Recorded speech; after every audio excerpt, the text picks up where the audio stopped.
Hey guys, I'm Biz and welcome to the second tutorial on pattern programming.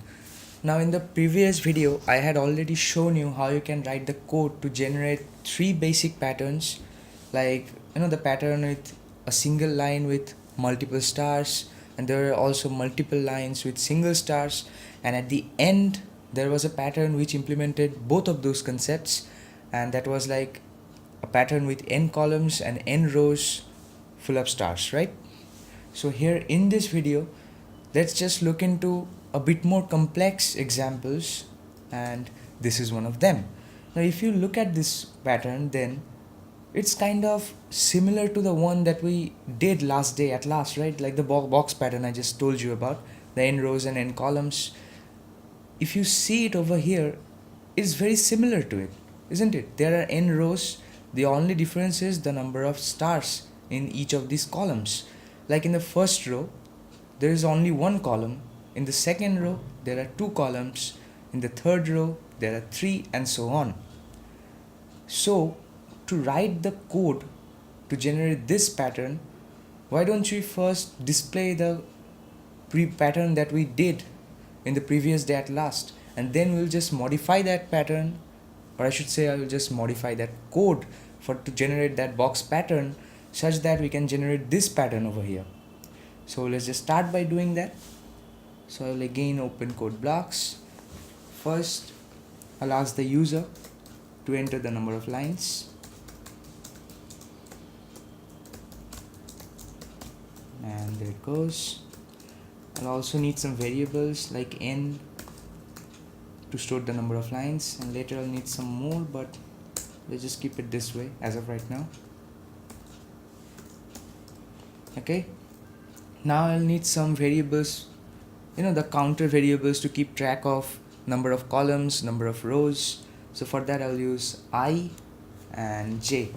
Now in the previous video I had used while loops, and we had to do some extra bit of logic due to that. So I thought that starting from this video you'd just be using for loops, because it's very easy if you use a for loop. So here what I'll do is I'll generate the pattern from the previous day using a for loop. So if you follow this up, then you will easily understand what I'm trying to do over here. And there goes the loop. Now let me just printf and star. That's it. Now when I get out of this loop, I'll just need to put the new line escape sequence. Now this should generate the pattern from the last day. So let's just verify it.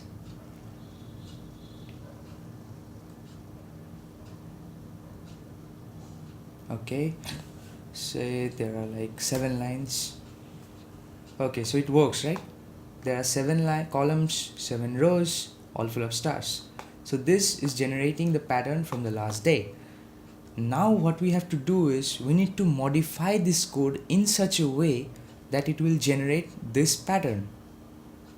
So can you find a figure, or I should say a pattern in this pattern? Can you see that in each of these rows the number of stars is equal to the line number of the row, or I should say the row number, right? Because the first row has only 1 star, the second row has 2 stars, the third row has 3 stars, and so on, right? So here when I'm writing this, like the inner loop, the outer loop would be the same, because the number of rows is the same. If the user enter 5s, then the number of rows would be 5, the user enter 6, like that. So here this will be the same, the outer loop, right? Whatever change I need to make the change in the inner loop. Now if you see, the inner loop starts from 1 and compares the value of j with n. So suppose the user enters 5, then at first when you enter the inner loop, or each time when you enter the inner loop, then j starts from 1, and then I check whether 1 is less than or equals to 5, and if it is, then I'll print star. Now obviously if I do this, then in each row 5 stars are getting printed, right? But I don't want that. I want to have the number of stars in each row equal to the row number. Now what is the row number? Which variable stores the row number? It's I, isn't it? Because I keeps track of the number of rows.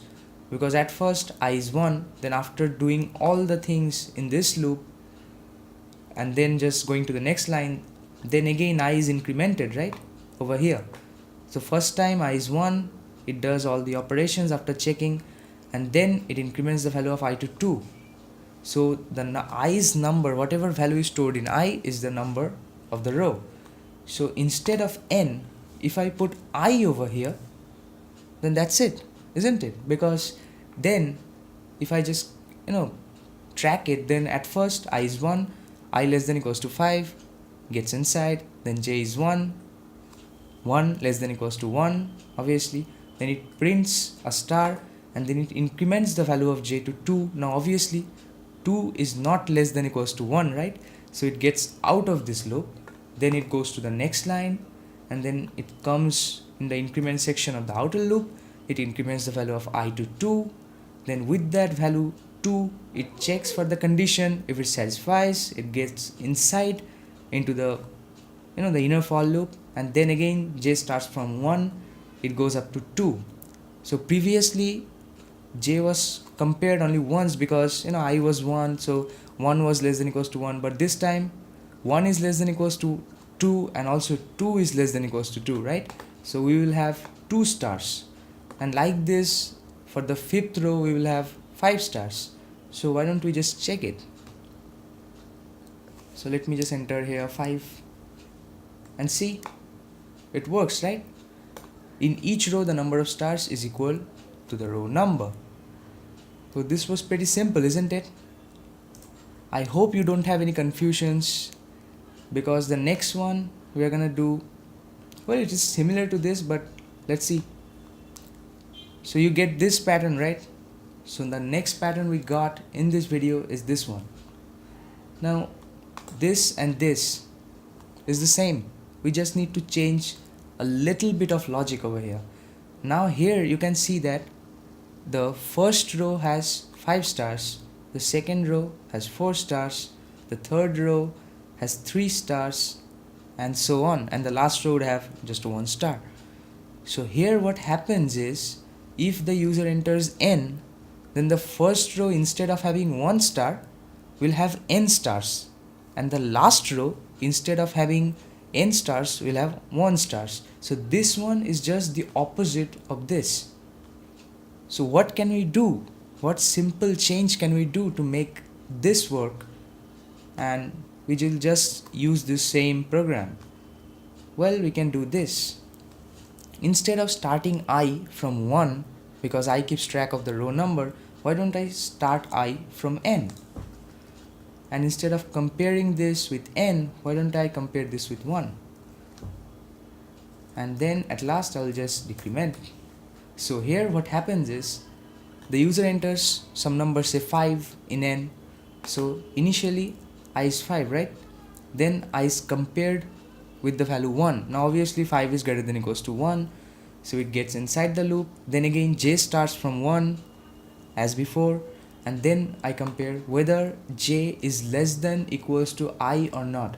Now for the first iteration the value of I is 5, right? So j is 1 less than equals to 5, it gets inside, prints a star, increments the value of j, now j is 2, so 2 is compared with 5, satisfies, it prints a star, increments j, j is 3 is compared with 5, and like this it will happen until the value of j is 5. As soon as j is 6, it will get outside of this loop, it will go to the next line, and then it will decrement the value of I. So initially I was 5 and then I is 4. Then with this value 4, it gets inside of this loop. Again this time j starts from 1, j is compared with 4. So you see what's happening, right? For the first time j was like compared with this value 5 times, and there were like 5 successful comparisons. So we printed 5 stars. This time as I is 4, so there would be 4 successful comparisons, and we'll print 4 stars. And similarly the value of I will keep decrementing for in each iteration, right?